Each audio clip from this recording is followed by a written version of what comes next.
ఆదికాండము 34వ అధ్యాయం యాకోబు కుమార్తె అయిన దీనా పట్ల జరిగిన అవమానాన్ని మరియు దానికి ప్రతీకారంగా ఆమె సోదరులు చేసిన హింసాత్మక చర్యను వివరిస్తుంది.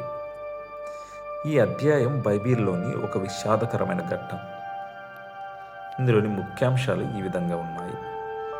యాకోబు కుమార్తె దీనా ఆ దేశపు స్త్రీలను చూడడానికి వెళ్ళినప్పుడు ఆ దేశపు రాజైన హమోరు కుమారుడైన షెకెము ఆమెను చూసి ఆమెను బలవంతం చేసి అవమానించాడు. అయితే అతను దీనాను ప్రేమించి ఆమెను వివాహం చేసుకోవాలని ఆశపడ్డాడు. జరిగిన విషయం యాకోబుకు తెలిసింది. హమోరు యాకోబు వద్దకు వచ్చి తన కుమారుడైన షెకెముకు దీనాను ఇచ్చి పెళ్లి చేయమని, అందుకు ప్రతిగా ఎంత కట్నమైన ఇస్తానని కోరాడు.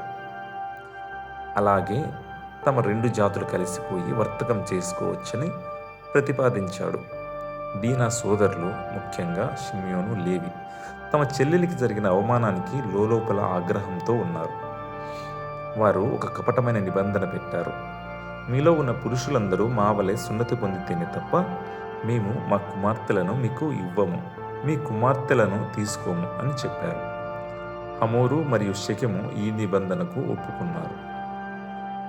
షెకెము ఆ పట్టణపు పురుషులందరినీ ఒప్పించి వారందరికీ సున్నతి చేయించాడు. పురుషులందరూ సున్నతి పొంది నొప్పిగా ఉన్న 3వ రోజున దీనా సోదరులైన షిమ్యోను, లేవి కత్తులు పట్టుకుని పట్టణం మీద పడి పురుషులందరినీ చంపారు. హమోరును, షెకెమును కూడా చంపి తమ చెల్లెలు దీనాను ఇంటికి తీసుకువచ్చారు. మిగిలిన యాకోబు కుమారులందరూ ఆ పట్టణాన్ని దోచుకున్నారు.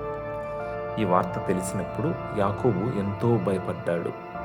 మీరు నన్ను ఈ దేశస్థులకు అసహ్యునిగా చేశారు, వారు గుంపు కూడి నన్ను, నా ఇంటిని నాశనం చేస్తారు అని తన కుమారులను మందలించాడు. కానీ వారు మా సహోదరిని ఒక వేశ్యల చూడనివ్వాలా అని సమాధానం ఇచ్చారు.